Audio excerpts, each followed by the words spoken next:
श्री लंका प्रजातांत्रिक समाजवादी जनराज्य வணக்கம், நான் உங்கள் சங்கவி. இலங்கை ஜனநாயக சோசலிச குடியரசின் 2024ஆம் ஆண்டு ஜனாதிபதி தேர்தல் நடைபெற்று முடிந்ததுமே அனைத்து விடயங்களும் மாற்றமடைந்து கொண்டு வருகின்றன. அந்த அடிப்படையில் 9வது நிறைவேற்று அதிகாரம் கொண்ட ஜனாதிபதியாக அனுரகுமார திசாநாயக்க அவர்கள் இருக்கின்றார். அந்த வகையில் அடுத்த பிரதமர் அப்படின்னு சொல்லி உத்தியோகபூர்வ தகவல்கள் இல்லாமல் பரவலாக பேசப்பட்ட ஒரு தகவல் தான் ஹரிணி அமரசூரிய அவர்கள் அடுத்த பிரதமராக பதவி பிரமாணம் செய்ய இருக்கின்றார் அப்படின்னு சொல்லி ஒரு தகவல் ஒன்று பரவி கொண்டிருந்தது. அந்த அடிப்படையில் தற்பொழுது பாத்தீங்களான்னு சொன்னால் இன்றைய தினம் சற்று முன் ஹரிணி அமரசூரிய அவர்கள் கலாநிதி ஹரிணி அமரசூரிய அவர்கள் ஜனாதிபதி முன்னிலையில் 16வது பிரதமராக பதவியேற்றிருக்கின்றார். அது மட்டுமல்லாமல் இன்னும் ஒரு சிறப்பான விடயம், அவர் ஒரு பெண் பிரதமர். அந்த வகையில் எங்களுடைய இலங்கை நாட்டின் 3வது பெண் பிரதமராக இருக்கின்றார். இந்த ஒரு விடயத்தை நான் நேற்றைய காணொலியிலே சொன்னதற்கு ஒருவர் பதிவிட்டிருந்தார். என்ன அப்படின்னு சொன்னால், இல்லை, அவர் 2வது பிரதமர் தான், சந்திரிகா பண்டாரநாயக்க அவர்கள் ஜனாதிபதியாகத்தான் இருந்தார் அப்படின்னு சொல்லி. அதனால் அதை நான் காலப்பகுதியையும் குறிப்பிட்டு சொல்லியிருந்தேன். சந்திரிகா பண்டாரநாயக்க அவர்களும் குறிப்பிட்ட ஒரு காலப்பகுதிக்குள்ளே பிரதமராக பதவியேற்றிருக்கிறார், பதவி காலம் வகித்திருக்கின்றார். அந்த வகையிலே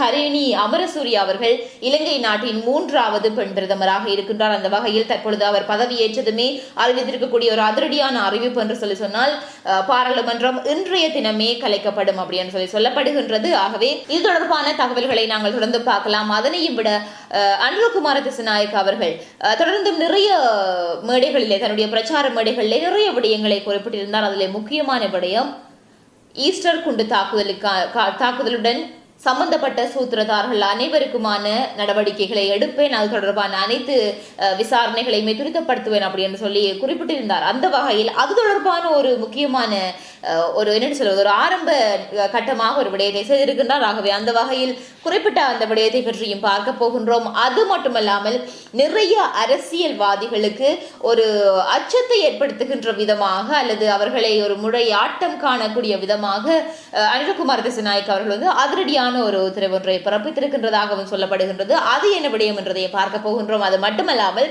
நிறைய ஆளுநர்கள், நிறைய இந்த அமைச்சர்கள் அப்படின்னு சொல்லி நிறைய பேர் தங்களுடைய பதவிகளை ராஜினாமா செய்து கொண்டிருக்கிறார்கள். அந்த வகையில எங்களுடைய வடக்கு மாகாணத்தை சேர்ந்தவர்களும் ராஜினாமா செய்திருக்கிறார்கள். அதனை பற்றியும் நாங்கள் பார்க்க போகின்றோம். ஆகவே ஒட்டுமொத்த தகவல்களையும் இணைத்ததாக இந்த காணொலி இருக்க போகின்றது. இதனை விட தொடர்ந்தும் முக்கியமான விடயங்களை நான் உங்களுக்கு தந்து கொண்டே இருக்க போகின்றேன். அந்த வகையில சங்கவிதி ஐகான் சேனலை சப்ஸ்கிரைப் செய்து பக்கத்தில் இருக்கக்கூடிய பெல் பட்டனை கிளிக் செய்து ஓல் என்கின்ற அந்த ஆப்ஷனை வைத்துக் கொள்ளுங்கள். அப்பதான் நான் போடுகின்ற அனைத்து காணொலிகளையும் உங்களால் உடனுக்குடன் அறிந்து கொள்ளக்கூடியதாக இருக்கும். இதன் பின்னராகவும் அனைத்து காணொலிகளும் வர இருக்கின்றன. ஆகவே தொடர்ச்சியாகவும் இணைந்திருங்கள். அந்த வகையில் நாங்கள் முதலாவது விடயத்தை பார்க்கலாம்.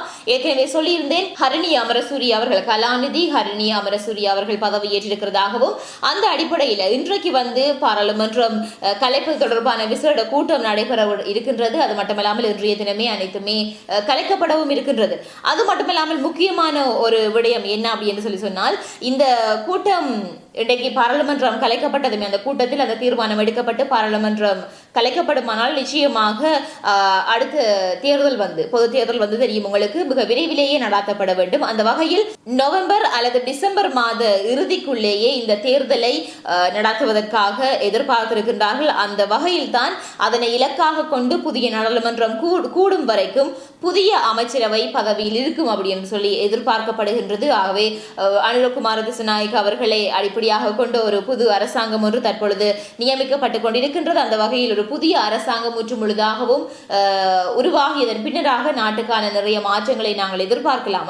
அந்த வகையில முக்கியமான விடயமாக நாங்கள் சொல்ல இருந்தது அந்த ஈஸ்டர் குண்டு தாக்குதலை பற்றிய ஒரு முக்கியமான விடயமும் அனுரகுமார திசாநாயக்க அவர்கள் அதிரடியாக பிறப்பித்திருக்கக்கூடிய ஒரு உத்தரவும் தான். ஆகவே அந்த விடயங்களை நாங்கள் பார்க்கலாம். நேற்றைய தினம் அனுரகுமார திசாநாயக்க அவர்கள் பார்த்துட்டு சொன்னால், இலங்கையினுடைய கொழும்பு பேராயர் கர்தினால் மெல்கம் ரஞ்சித் ஆண்டகை அவர்களை நேரே சந்தித்து அவரிடமிருந்து ஆசி பெற்றிருக்கின்றார். அந்த வகையில பொருளை பேராயரனுடைய உத்தியோகபூர்வ இல்லத்தில தான் அவரை சந்தித்து, அங்கே சென்று அவரை சந்தித்து அவருடனான ஒரு பரஸ்பர கலந்துரையாடல் சென்றிருக்கின்றது. அந்த கலந்துரையாடலின் பின்னராக செய்தியாளர்களை சந்தித்திருக்கின்றார் பேராயர் கர்தினால் மெல்கம் ரஞ்சித் அவர்கள்.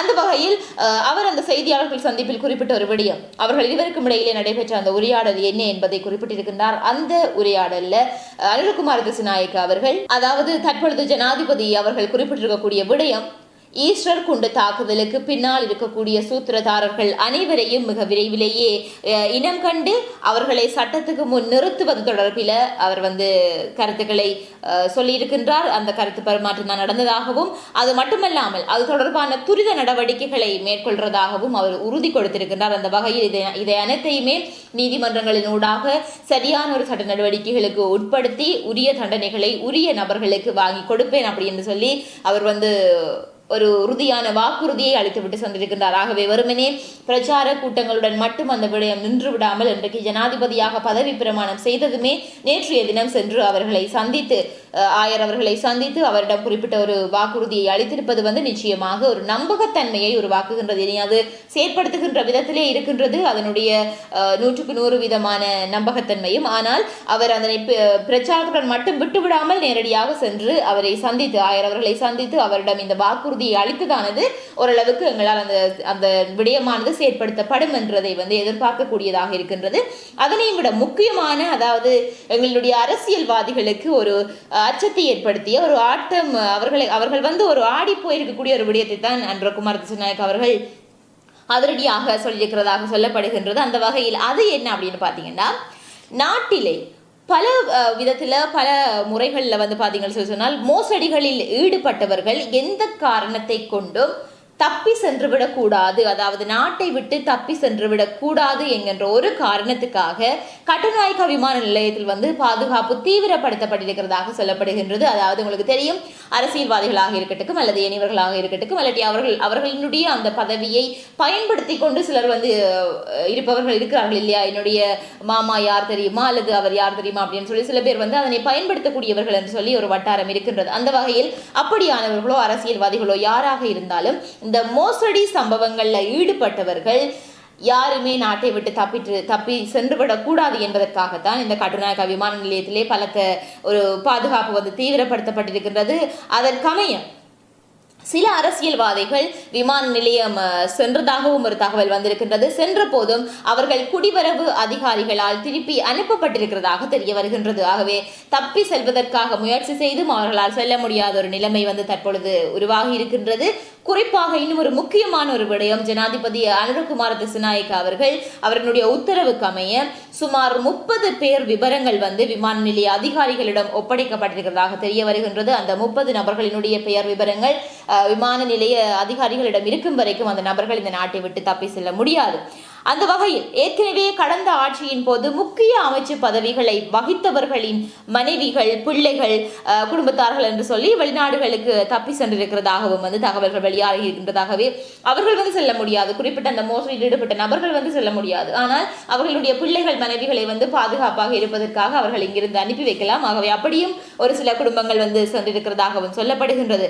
இந்த நிலையில இந்த நாடாளுமன்றம் கலைக்கப்பட்டதின் பின்னராக ஊழலில் ஈடுபட்டவர்களுக்கு எதிரான சட்ட நடவடிக்கை ஆரம்பிக்கப்படும் என எதிர்பார்க்கப்படுகின்றது. அந்த அடிப்படையில் இவர்கள் அனைவருக்கும் நீதிமன்றத்தின் ஊடாகவே சட்ட நடவடிக்கை எடுக்கப்படும் என்று சொல்லியும் தெரிவிக்கப்படுகின்றது. அந்த வகையில் நிச்சயமாக தற்பொழுது புதிய பிரதமர் அவர்கள் பதவியேற்றிருக்கின்றார். பதவியேற்றதன் பின்னராகவே அடுத்ததாகவே பாராளுமன்றம் கலைக்கப்படும் என்று சொல்லியிருக்கின்றார்.